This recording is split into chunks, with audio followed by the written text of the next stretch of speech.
Hello, everyone, and welcome to today's Health Policy Institute webinar, focusing on Will COVID-19 Weaken the Dental Care Safety Net? I'm Marko Vujicic. I head up the Health Policy Institute. I'll be chairing today's webinar. The focus of today's webinar is on Will COVID-19 Weaken the Dental Care Safety Net? Our focus for today's webinar, if we go to the next slide, is to look at panel discussion. We're going to introduce our panel in a sec, but we're going to focus really on how this pandemic has really obviously affected the healthcare sector in crazy ways, but we have some new data to show you focusing on the dental care safety net, and we have a great panel that's going to help us make sense of our findings. So stay tuned for that. So I'm going to quickly just introduce our panel. You're going to see them later on live. But first, that's me on the left. I'm the chief economist, and I head up the ADA Health Policy Institute. We're going to start today's webinar with a presentation from Chelsea Fosse. Chelsea is a public health dentist, and she has recently joined HPI. We're so lucky to have her. She's a senior health policy analyst on the team, and she is our focal point and lead on all the public health programs, federal and state policy related to oral health. Chelsea's going to walk through some fresh new data related to how COVID has been impacting the dental care sector, with some really neat data focusing on the dental care safety net. And then we have three great panelists that we're so lucky to have. Monica Hebl. Monica is a dentist based out of Milwaukee. She's had a very long, distinguished career, both in working on access to care issues personally in her practice, working a lot with the Medicaid population, tons of volunteer programs like Mission of Mercy, but she's also had a storied career within organized dentistry, trying to improve access to dental care on the policy side through advocacy as well. So welcome, Monica. Darwin Hayes is next. Darwin is the state dental director out of New Jersey, where he's recently in that position, so welcome. He's focused on developing and leading and coordinating the oral health plan for that state, and he's had a storied career as well, including directing a GPR program as well. So welcome, Darwin. We're great. It's great to have you. And our panel is rounded out by Nicole Weddell. Nicole is a pediatric dentist out of Indianapolis. And among many other accolades, she's done some extensive volunteer work in Mexico, and has worked specifically extensively with the Hispanic population as well here in the US. So we'll get to the panel discussion in a sec. Just to give you a little bit of background on what we're going to focus on today. There are three main objectives. As I mentioned, we want to update you all on the latest data out of our HPI COVID tracking poll, specifically showcasing data out of private practices and how this compares to public health settings. We also want to walk through new data focusing specifically on the dental care safety net. And we're talking about new data related to scheduling hospital operating room cases, new data we're presenting today on Medicaid participation rates among dentists pre-COVID-19, as well as some new data on potential disenrollment from Medicaid among the providers due to COVID-19. And as I mentioned, we'll have a rich panel discussion towards the end. I'm going to talk about what the polling data is in a sec, but just in terms of some general housekeeping, you'll notice a Q&A box. Please use that for submitting any questions you want. Do that throughout the webinar. I'll be monitoring that anytime. That's the only way we're taking questions. I know some of you submitted questions ahead of time. We'll handle a few of those. Also, the webinar will be recorded, so you don't have to spend too much time at least, taking notes. We'll let you know when the recording is available as well, and these slides will be made available as well. Okay, we're going to hand it over to Chelsea soon, but let me just give you an overview. What HPI has been doing since mid-March is polling a very large representative sample of dentists in private practice every 2 weeks. We've been also polling dentists in non-private practice settings. This is FQHCs, health centers, hospitals, dental school clinics, etc. We've been polling them every month. So today we have some match data that we're going to focus on that were collected through August 10th. And you'll see we have some basic data we collect every time. You know, is your practice open? What's the volume of patients? Have you hired back all your staff? We have these core measures, and we also ask thematic questions of the week. And what we're going to show you this time is the questions of the week that we asked, focusing on again, hospital OR admissions or privileges, and Medicaid, a whole bunch of questions related to dentist participation in Medicaid. All this is available at ada.org/HPI. Again, the webinar will be recorded. Please submit any of your questions at any time in the webinar through the Q&A box. And with that, I'm going to hand it over to Chelsea to walk us through the first part of the webinar. So over to you, Chelsea. Thank you, Marco, and thanks again to everybody for joining us today. We're going to begin with some of those core questions that Marco was just discussing. These are questions that are included in each wave of our COVID impact polling. The first question we ask is, what is the current status of your practice or health center in terms of operating status? So the top set of bars represents dentists in public health settings, while the lower set of bars is for dentists in private practice. Again, these data are from, the most recent data are from August 10th. So that is represented by the bottom bar in each graph, up above and down below. The green indicates open and business as usual. Yellow is open but lower patient volume. Orange is emergency only, and red is closed. So looking at that bottom bar in each graph, we can see that about 98% of private practice were open as of the week of August 10th. And each week, a slightly greater share are reporting business as usual.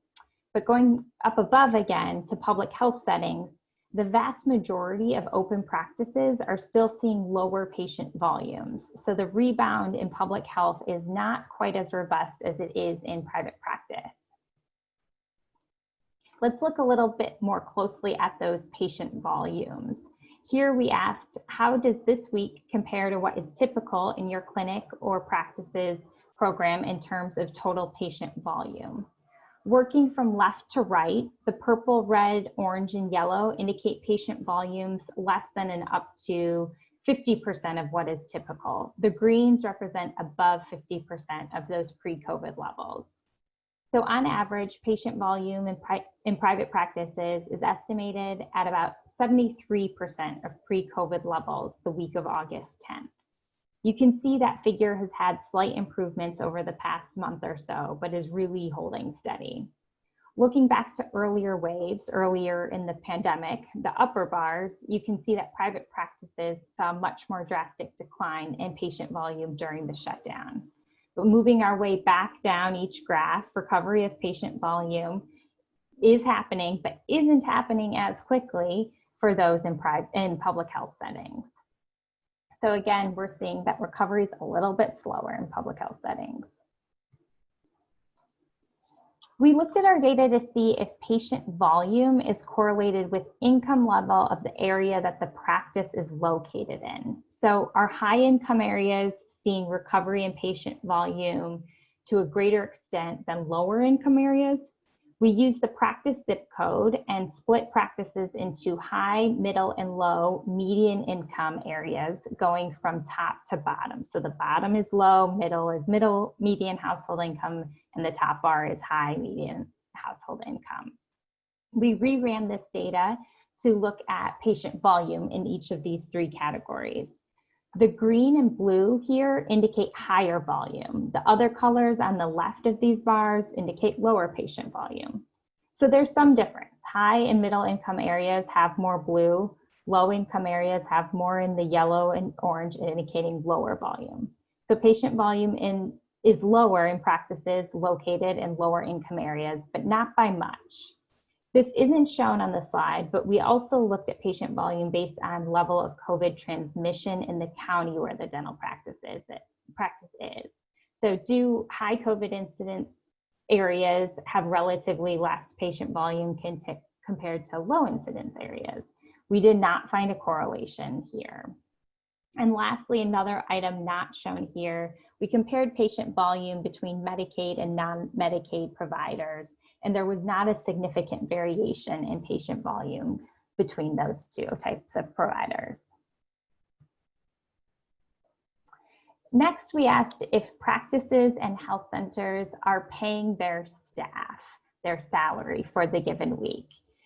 There are 3 graphs, as you see here. So the top is dentists in public health settings. The middle is dentists in private practice, the entire panel. And the lower graph you see is dentists in private practice who are non-owners, who are typically of an employee or associate status and might be a more reasonable comparison to those in public health settings. The green indicates that the practice or center is paying staff fully. The yellow is partially paying staff, and red is not paying staff at all. Looking at that middle graph, we see that staffing is at about 94% of pre-COVID levels. But if you move to the graph below on the bottom, you can see there's a lag for employee dentists. So there's a lingering unemployment effect for non-owner dentists.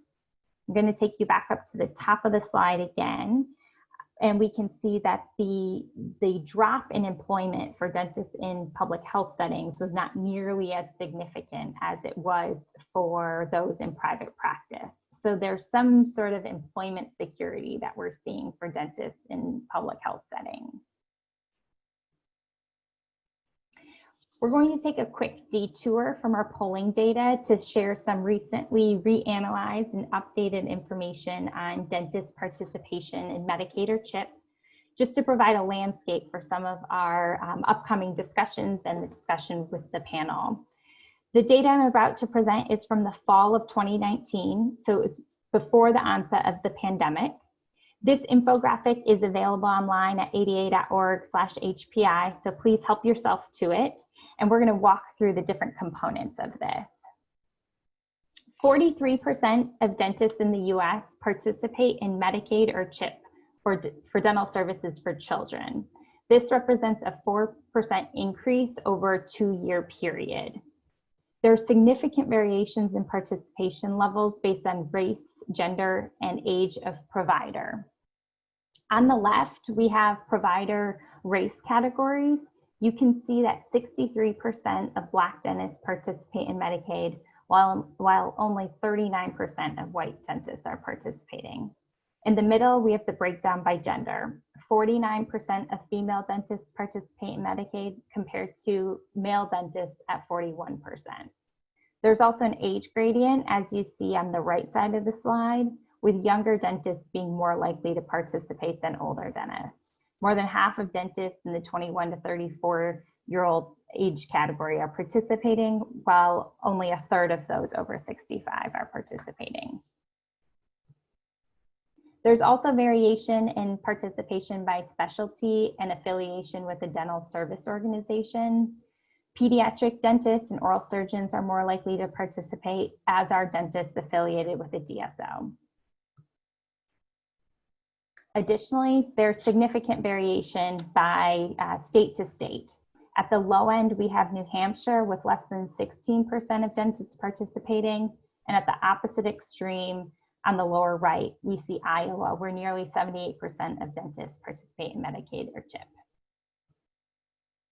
Okay, transitioning back to our polling data. This is one of the questions that we included as a question of the week. There are about 1/4 of our panelists who are participating in Medicaid prior to the onset of the pandemic. That information is not shown here, but we asked these following questions to the Medicaid providers who began in our panel. Has your practice disenrolled from Medicaid since the onset of the pandemic? 6% have disenrolled since the onset. Of those who have not, we asked if they are considering disenrolling from Medicaid this year. 16% are considering disenrolling, and another 21% indicate that they're not quite sure. We've been interested in the impact of that disenrollment. So we asked of those who have already disenrolled or are considering disenrollment, what share of their patients are covered by Medicaid to begin with? Is there going to be a greater difficulty for patients accessing care who are covered by Medicaid, say if those who disenrolled were had significantly greater shares of patients with Medicaid? In prior waves of the poll, we had asked Medicaid providers about their estimated share of patients with Medicaid coverage. The majority of Medicaid participating dentists, disenrolling or not, have patient populations where less than a quarter of their patient share is covered by Medicaid. That's indicated by the purple and green on the left of both the top and bottom bars. But when we compare these bars, the top is those who participate in Medicaid and are not planning to disenroll, and the bottom is those who are planning to or considering to disenroll. And there's not a significant difference here, but we do see that those who are disenrolling do not have much greater share of patients enrolled in Medicaid. So what does this mean? Not as many patients are losing their typical provider as could be the case, say if these dentists had predominantly Medicaid populations in their practices. Again, there's a lot of impact that we are not seeing in these numbers, but it helps us get a better sense of what's going on. The other question of the week was on cases in operating room settings. We asked, do you schedule cases for dental treatment under general anesthesia in a hospital or a surgery center? 11% of public health dentists responded yes, up top in green as you see, and 7% of private practice panelists, just below that in green, responded that they do. And below that, below the private practice bar, we've broken that down by practice size and Medicaid enrollment. And we see that large group practices and Medicaid providers are more likely to treat patients who require care in these settings. This is not shown here, but we also broke this down by specialty. And like Medicaid, pediatric dentists and oral surgeons are most likely to schedule cases in these settings. Regarding typical wait times, we asked prior to the onset of the pandemic, what was the approximate wait time for cases to be scheduled? The top graph shows dentists in public health, and below that is private practice. The majority in our panels are able to schedule cases in less than a 4-month window of time. Public health dentists and Medicaid providers, however, are generally experiencing a bit longer wait times. Again, this is pre-pandemic figures that we're seeing here. Then we asked about the current situation. So what is the current status of scheduling cases in the hospital or surgery center compared to before the pandemic? More than half of the dentists who see patients in these settings are doing so on a more limited basis or not at all since the onset of the pandemic. When asked why, what reasons is the hospital or surgery center providing for the limited or denied procedure time, overwhelmingly, dentists indicate that other non-dental cases are being deemed of greater medical necessity. This is followed by PPE shortages and prioritization, concerns regarding aerosols, and low reimbursement. We've partnered with Engageus, a leading consumer research firm, to explore consumer sentiment during the past few months as well. Most of the findings I'm about to present are from early August.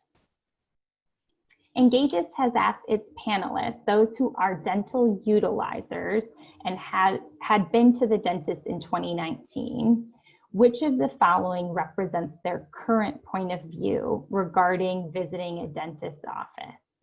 22% already have been. Another 52% are ready to go.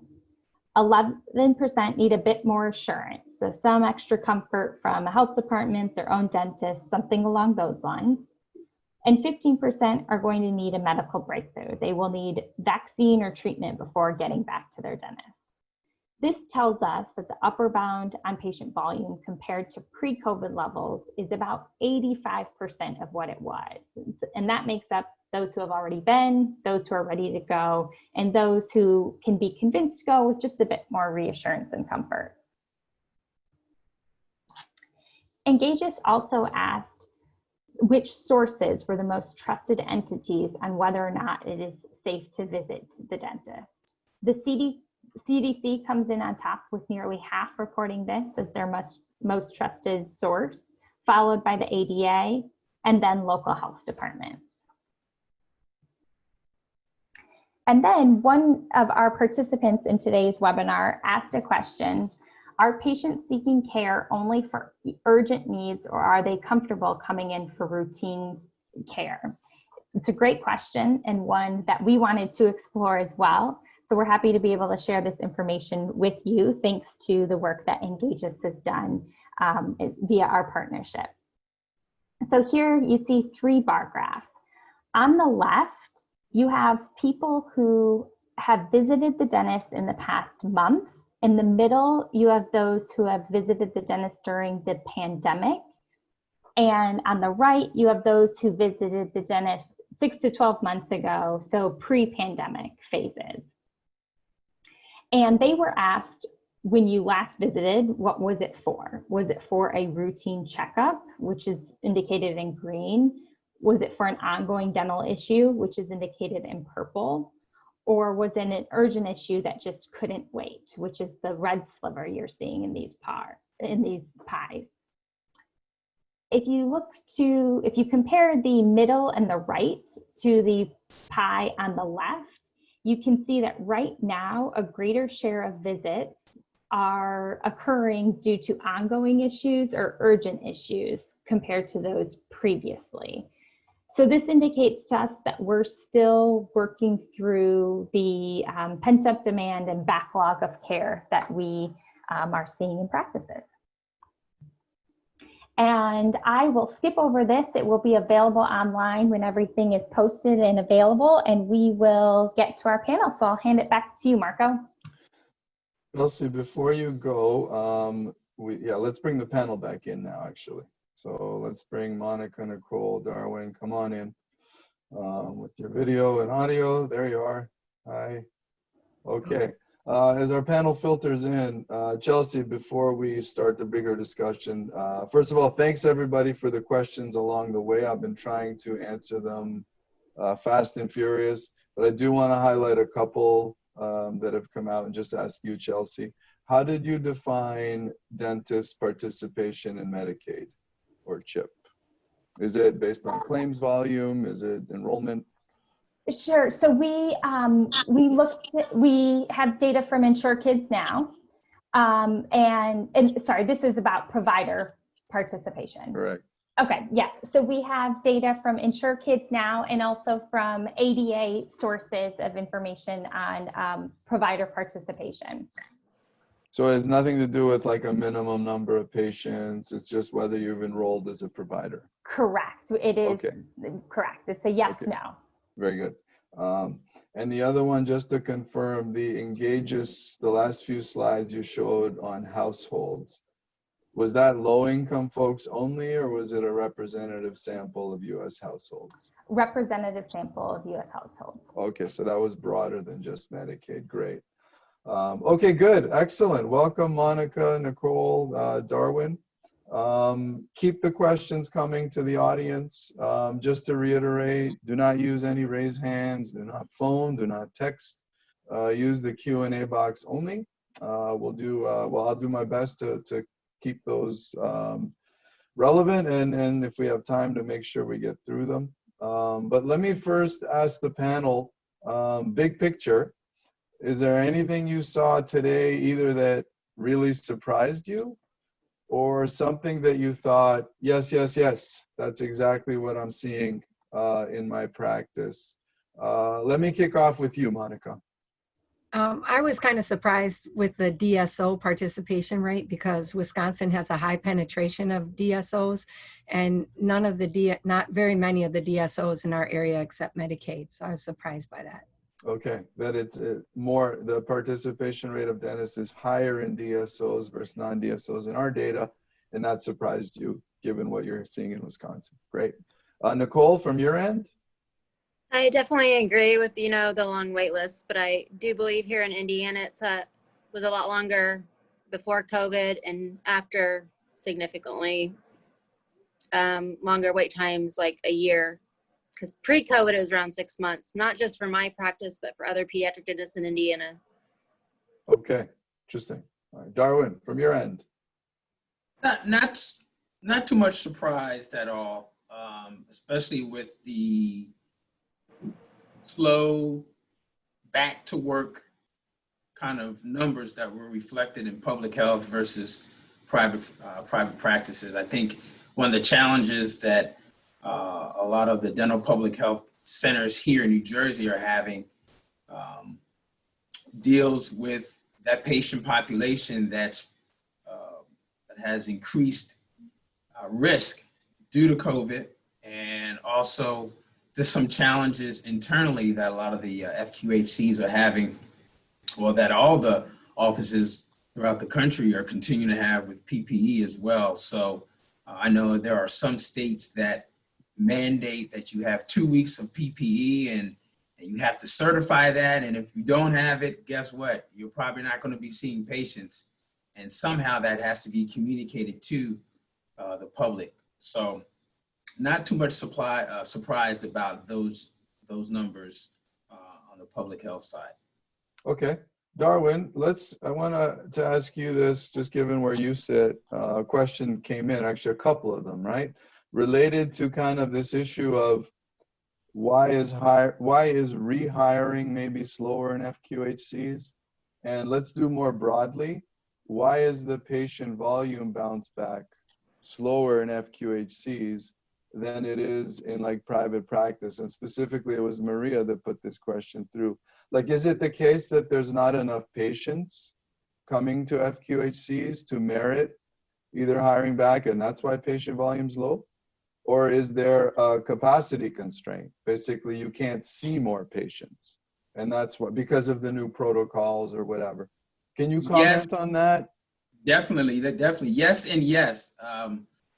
Here in New Jersey, one of the things that we do with the Department of Health, we have collaboration and some work with our 18 federally qualified health centers that have dental services, and we talk to them on a monthly basis through different grants and different initiatives. And one of the things that came up most recently back in July and also August is the notion of capacity, right? Capacity and PPE.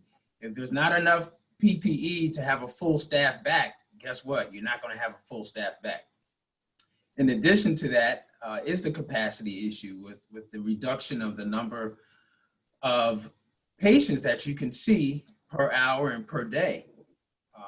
And tied into that is many of the FQHCs that have dental services are still not at full capacity with the providers as well, providers and staff. So I think all of those kind of add into the reduced number of folks that are coming back. And I think it does definitely play a part.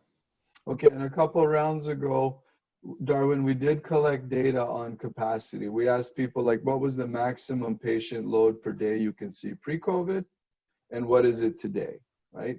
And we found that reduction was severe in FQHCs and much larger than in private practices. So the data do confirm that for whatever reason, the actual caseload that can be seen in FQHCs, I think it's been like chopped in half, according to our data. Right. And it's much larger than in private practices. So that supports your claim. Nicole, I want to pivot to you. And obviously, where you sit, you are actively engaged in managing patients through operating rooms, etc. A question came in saying, is it such a bad thing that there's maybe less children getting into OR cases. So let me caveat that, right? Number one, there's a surge in hospitals of COVID-related cases. And what Chelsea showed was the hospitals are saying, look, we know the dental stuff's important, but we have more pressing medical issues. That's why you're having a higher wait time. Now, society-wise, maybe that's a good thing, right? So maybe comment on that. Like, is there anything really we can do if there's other pressing medical cases? Related to that, is this going to do anything to shift care to maybe less invasive treatment or treatments that don't require sedation or operating rooms or like SDF? Do you foresee anything shifting on the care side because of COVID, maybe because of these higher wait times? Yeah, for sure. I think that's the bright side of this whole crisis. And I definitely think there's more important services in dental. We definitely, as pediatric dentists, have been doing more SDF, conservative treatments, in-office extractions for emergencies. We definitely have been using more management techniques, behavior management techniques.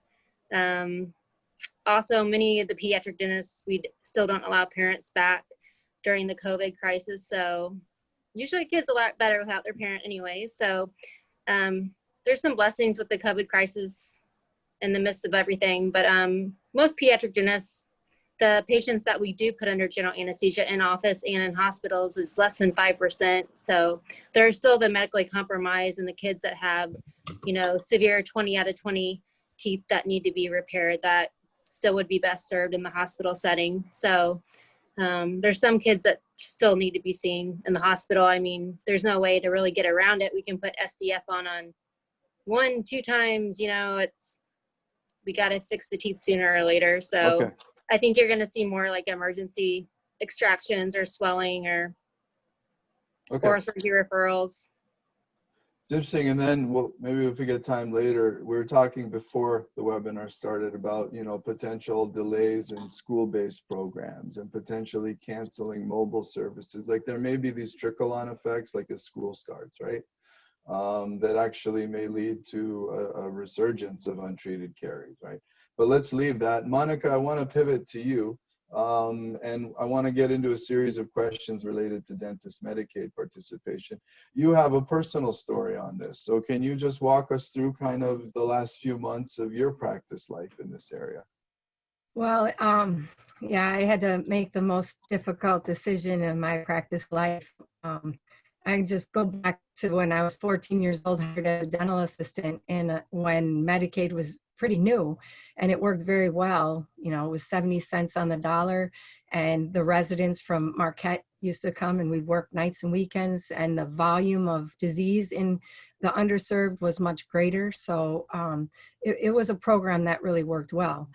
And I have worked for 35 years to, like in the intro, as you said, to try and make the program work better for private practicing dentists so we can have a public-private partnership. And I give a service learning lecture to D2 students and really drive home the fact that we need to provide access to society at large, and it's better to fix a program from the inside. And so with that background, I've had a lot of transition in my practice with my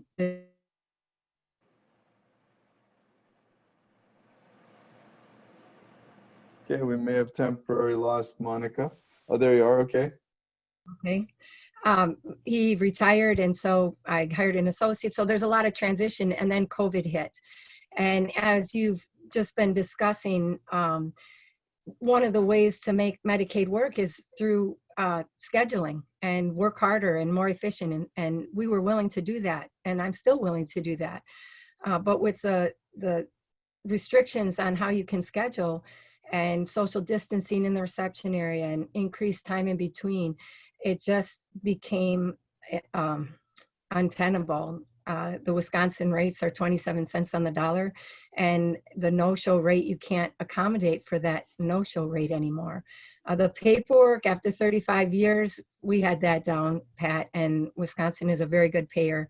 So it was tough, and I still believe that I have to find a way to provide access to society, and I think I've come up with it. And so I'll find a way, but I just think that the people, the practices that are going to have to slow down, that it's just going to be awful for people to try and find a dental home and maintain that dental home. And some of the most satisfying days were those days when you were helping people, learn how to have a healthy family and treating the disabled patients and making them not afraid to come to the dentist. And so I miss those days. And so it's been tough, but I also want to be here, and I hope someday I'll be able to go back and provide care to the underserved. And so, Monica, did you formally disenrolled? I formally disenrolled because okay. many of my patients were dual covered, and I also wanted to be able to do something where I could maybe charge on a sliding fee scale or something like that, and you can't do that if you're a Medicaid provider. Okay. So first, thank you for sharing your story. I mean, obviously, and we talked about this, it's been very difficult for you. But I think this illustrates, the data showed 6% of providers have already disenrolled and another 16 intend to by the end of the year. So Monica's not alone. The thing we're trying to track is how big of an issue will this be, right? I listened to your story. You had a significant share of your patient base Medicaid insured, right? So you dropping out is different than somebody dropping out that sees 1 or 2 patients a year, right? So we're trying, and what Chelsea showed was there doesn't seem to be a huge difference in terms of the caseload of the dentists that have dropped out versus those that haven't. Am I right, Chelsea? Okay, she's nodding. Yeah, sorry. So that tells us that it's kind of, well, not random, but it's not related to patient volume. But then we get into the bigger question of how important is the private practice dentists participating in Medicaid versus the FQHCs, and what share of dental care gets done in FQHCs. Nicole, certainly from the pediatric space, we know private practice dentists are a huge part of the safety net, right, for kids. They're not all seen in FQHCs at all. But let me zoom out pre-COVID. So Chelsea walked us through some really interesting data on dentists' characteristics, right? And we saw all else equal, younger dentists, female dentists, non-white dentists are way more likely to participate in Medicaid, as are DSO versus non-DSO dentists. So looking forward, I mean, let's be blunt. Do we need more Black dentists? Do we need more female dentists? Is this something we need to be a bit more proactive about? We were talking earlier, Darwin, let me kick off with you.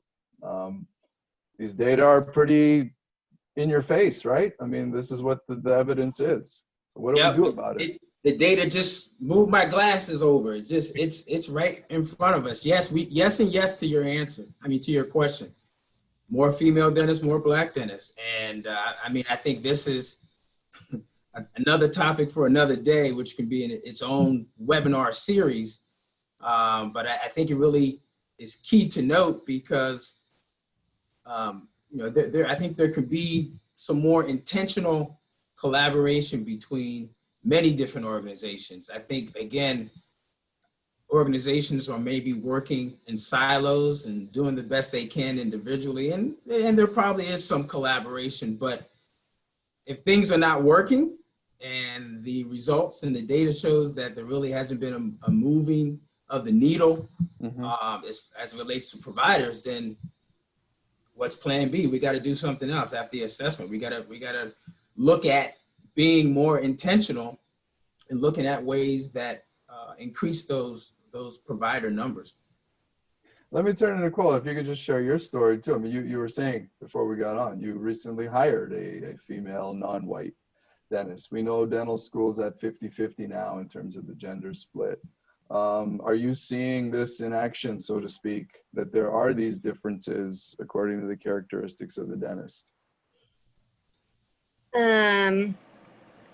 Well, I've been trying to hire for a while, but she came from a public health setting that let go a lot of their dentists during the COVID crisis. So it was a blessing in disguise. But I definitely feel like in Indiana, we're graduating more dentists of different races. But definitely there's always been more females in pediatric dentists lately. Yeah. But I just wish they would stay in Indiana. I think that would really help, especially in urban areas that I'm in, just for compliance and just to create a more diverse staff. Which is a whole other webinar, as Darwin was saying. We'll get to that. I know, you know, there's a rural area issue, the urban versus rural. Again, pediatrics, as far as the data show, are one of the more diverse, and certainly the gender parity is there. Well, it's not parity, it's majority female. And the DSO rates are actually much higher among pediatrics. So Chelsea was showing there are differences in specialty we can certainly learn from. There's a series of questions getting back to the patient volume, and it's a little bit out of my wheelhouse as a non-clinician, but people talking about open bays in FQHCs versus closed operatories in private practice. Is this something that limits the patient volume you can see in FQHCs? Are FQHCs, for whatever reason, more strictly adhering to protocols put out by OSHA and the ADA and the CDC? Do we think maybe private practices, I don't know, are taking it less seriously, let's say?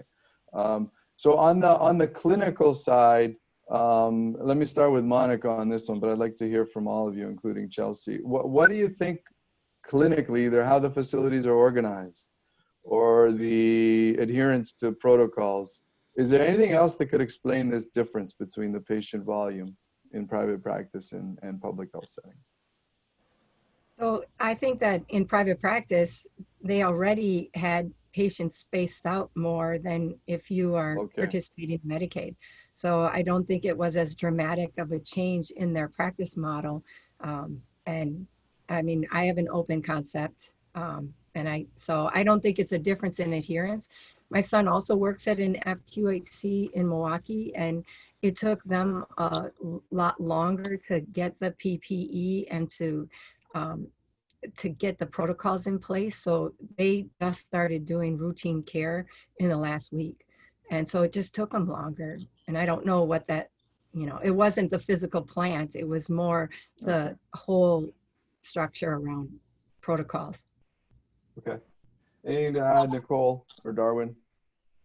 I just talked to my associate that worked and see if she had any ideas about the public health setting. And she said they had a lot more restrictions on what they could and couldn't do. So she's sure, you know, they're a lot probably more restricted on patient volume and, you know. Got it. Yeah, to add to that, I think that is one of the challenges for many FQHCs, even the ones here in New Jersey, but also the ones I've been associated with the residency, as relates to scheduling. Due to a lot of high no-show rates, one of the practices that many will do is double, triple, even quadruple book. And that's a challenge now because of the capacity issues. Because what if everyone shows up for that 10 o'clock appointment and then you quadruple booked? So how do you handle that patient flow and that capacity issue?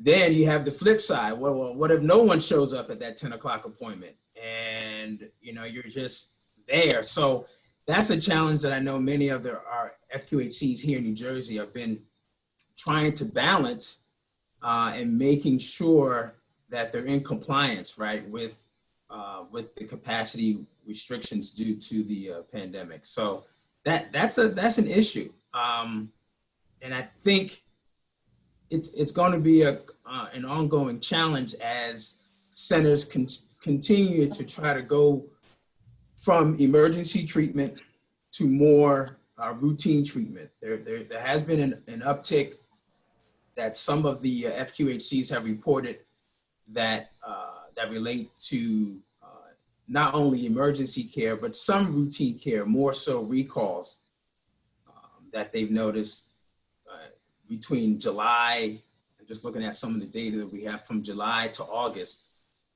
Not a lot of new patients coming in, at least from as being reported, but more, again, just still trickling, trying to ramp up, staying in communication with people to get those patients back in that haven't been seen for recall appointments, or of course that have emergencies. But the scheduling piece and how FQHCs normally schedule due to no-shows, I think it's still very key, and that's I think that impacts some of the it's related to some of the data that has been shared as well. Darwin, related to that, somebody was asking, is the dental unique? Like, have all routine visits, medical, fallen off in FQHCs too? Is there any, do you know? That's a great question. You know, again, we in dentistry, we're over here, and medical's over here, and even though they're co-located, we don't communicate as much. Okay, So we may not know. All right. Yeah, we may. Chelsea, Yeah. anything to add on this, Chelsea? Yeah, I think, you know, one point that comes to mind, I'm going to take this from Dr. Liz Simpson, who was with us on the last webinar. And she's a dentist who works in 2 FQHCs, also greater Indianapolis area, if I'm not mistaken. But, you know, she commented on the patient populations that are being seen in public health settings are more likely to have been directly affected by COVID. They're more likely to be essential workers. They're more likely to live in households with multiple generations and with family members experiencing chronic conditions. So when you add on the additional task of going to a dental visit, the additional risk of another exposure or transmission opportunity, these days it might just not make sense when you add it all up. And she stated it much more eloquently, but it was very powerful, and I think that there's a lot of truth to that. Chelsea, while we have you, somebody was asking about why not just increase the workday, right? So I know we collected these data a few rounds ago, but can you summarize? Have private practices or federal or FQHCs or public health facilities, have they expanded their workday to kind of accommodate this lower patients per hour? Yeah, great question. So we're in private practices. We do see, I think it was right around 20% of private practices that were open more hours than pre-COVID. In public health settings that were open and operating at the time that we were asking this question, most had either reduced clinical hours or maintained their same clinical hours.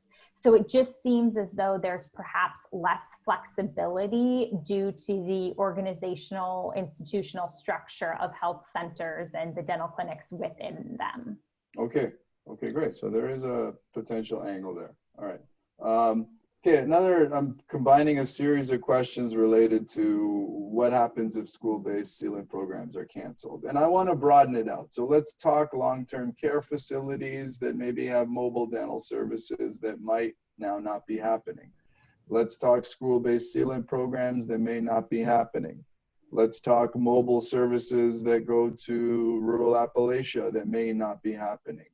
I guess, not to forecast, but what do you think are some potential like concerns now we should be on top of when you look at some of these data in terms of lower patient volume and something like school-based sealant programs potentially not happening? Nicole, let me start with you. I mean, you're living this day to day, right? Are we going to see a resurgence of dental disease in kids? I guess in vulnerable populations of kids?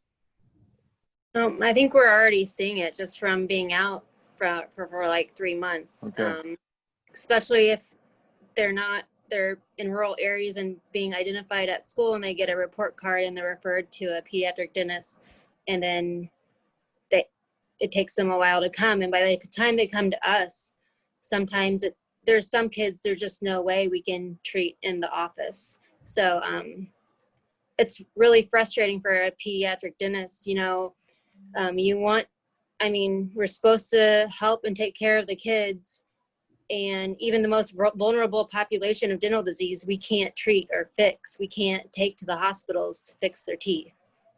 We have to strap them down and like do emergency extractions one by one. Like, it's very frustrating because some of these kids are autistic or have medical compromising conditions, and Yeah, and I just wanted to add, I know here in New Jersey, our president of the New Jersey Dental Board, Dr. Clemente, who was also program director at the GPR program in Morristown Medical Center. One of her concerns that she always shares with us is the fact that, you know, many of the folks that she will take to the OR are those individuals with developmental disabilities. And that is the main, you know, way that they are able to treat people. And, you know, she's shared, you know, reporting some backlog because of that. Also, I think she mentioned the hospital requiring that patients be tested for COVID beforehand, before surgery, which can also be another barrier. So just to add to what Nicole was saying, but also as it relates to kids, you know, we have a program here through a HRSA grant that deals with nutrition, nutritional counseling and obesity control for kids 6 to 11. And it's on the premise of diet and foods and sugars and sugary drinks. And I think during this time of COVID, not only having limited exposure to be able to counsel children and families about it, but with this downtime, we know that there are kids that are out there that are not eating healthy, Right.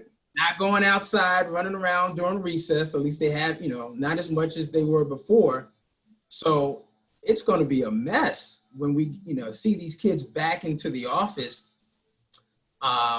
without being able to kind of monitor and provide some counseling and some reinforcement about diet and sugary drinks and foods. So I think that is one of the concerns that many of us have for this children population about, you know, the after effects or the ongoing effects of COVID and not being able to see those kids. And then you have those kids that have access to care issues that only are, you know, able to be seen at school-based or school-connected programs, and now they're going away. So, Are they going away in New Jersey, Darwin? The school-based programs? well, And if by there's going away, I mean they're not going to start in September. if they're going to be ongoing restrictions in allowing visitors to come to the school, how are you going to get inside where the kids are? Right, and with so many school boards going virtual now, yeah, I get your point. A lot of going virtual. I know one of the things we're trying to do is, you know, in anticipation of some of the schools going back, maybe even face to face or in person, being able to set up outside, maybe in a mobile van or some type of exterior type of setup that allows visitors not to go inside the building, but to be outside and kind of working, having the flow of the children getting checkups, getting possibly fluoride varnish, or even doing some type of health fairs. I know at our FQHC up in northern New Jersey, Zufall, they've been successful in having some, I think Dr. Joaquin was on a couple of sessions before. They've had some recent success at having a health fair that has allowed them to see children, see families that they wouldn't maybe normally see due to the pandemic inside of the facility. So that may be a trend. I know there's some things that Jay Kumar and his team out in California are exploring as it relates to school-based, school-related programs, but also sealants and fluoride treatments, varnishes externally, drive-bys or walk-through type of environment. So, you know, this is the opportunity for us to come up with some real innovative yet necessary programmatic changes. But it's key, especially again for those children that, you know, we know that are not eating healthy and sitting around watching TV, playing Fortnite and all those other things. So that's key to note that as well. Okay. Monica or Chelsea, quickly, do you know of any ER data? Or are we seeing like spikes in emergency room cases for dental? Like that would be like a barometer of unmet need, or is it too early? Do either of you know of any data? on that? I do not. Okay, Monica, anything? No, but I just would like to add to that conversation is that, you know, this is a time where all of us who are advocates for oral health, I think we all see that there's going to be problems on the horizon, and we kind of got to hold hands and walk together in this, so that, because oral health always gets the short shrift, and it's, you know, there's a lot of COVID dollars. We had almost $2 billion in the state of Wisconsin, and I wrote to all the legislators to say, hey, this is going to be a problem, and you need to put some money, some economics into this to help fix it, especially now where you have capacity in the private setting, but the reimbursement is so low. So I think that that's one piece, in addition to all those things that Darwin was talking about, that we shouldn't lose sight of, and we need to sing from the same hymnal to make an inroad into any efforts that are made for all these kids and families that are going to be suffering. Great, well said. And again, I think what Darwin was talking about too, and I want to maybe end on this and get your, you know, the time for innovation, right? So I think what COVID has really done is, in my view, it's really stressed the healthcare system and society. And under a stress system, you really expose the fault lines and the inequities, right? And to me, this is something we're going to be grappling with for years to come, right? I mean, we know that Black and brown populations are disproportionately bearing the burden of COVID, right? I'm sure part of their reluctance to re-engage in going to FQHCs for dental care is that they're a high-risk population themselves with comorbidities and different factors like that, right? So all this is coming together in this like negative perfect storm. But let me end with like, and somebody was mentioned in the chat, like teledentistry. There's a potential other kind of innovation that maybe can ramp up. But let me turn to each of you. I want to start with Nicole. Like as we look forward, right? And think small or big. I want to ask you like one thing either policy needs to think about or a practicing dentist needs to think about doing differently. Like how do we start on the solution side? And again, take us anywhere, Nicole. I really like outcomes-based dentistry. Okay. So there's eliminates, you know, fraud, and I think in long term it would lead to better reimbursement. But just evaluating what procedures work well and don't work well. And excellent. So that's a big, I call that big. That's changing like both the payment model and what you're recording in terms of outcomes and what you're accountable for as a clinician and what I am as a patient. Great, great. That's big. Yeah. Monica? Well, I think that safety and getting the word out to people who don't necessarily trust the system right now, and doing that with some preventive, using those preventive procedures to keep people out of the OR. So it's more of a continuation of where we've been going in the more recent, that COVID is going to push us there faster. But we have to find a way to communicate to the people who don't access care and don't understand, you know, how easy it is to maintain your oral health, and figure out a way to do that to those populations that don't access care right now. Excellent. Communication, big theme. Okay. Chelsea and then Darwin. Chelsea? Yeah, I think I'm kind of echoing a bit of what Monica said, but the just accelerated shift towards less invasive and more preventive care, I think we're going to see more of that, and there's going to be greater emphasis on making that shift. Great. Darwin? Communication, meeting people where they are. Everyone's got one of these. I don't know if you can see it. Yeah, everyone's got one of these. I think one of our challenges is that we have to make sure that we're in constant communication with the public, and not assume that, you know, just because they've seen it on TV or haven't seen it on TV or they've heard it from their dentist, that they've heard it one time, that's sufficient. I think it's an ongoing onslaught of communication to the public to increase not only their awareness, but also decrease their fear. And I think that's so important, so that they are reassured about the importance of oral health and as it relates to overall health. Because I tell you, someone have a toothache, then we're high up on the list. But there are so many different things that go on before having a toothache that can be prevented so that you don't have a toothache, that patients constantly have to, and the public has to understand that connection. And also telehealth, teledentistry, and some modality, I think will be very helpful, especially for those parts of the population in certain parts of certain states that just can't get to an office, have those types of challenges, and using teledentistry, telehealth as a way of creating more dental homes for people, at least to be able to communicate.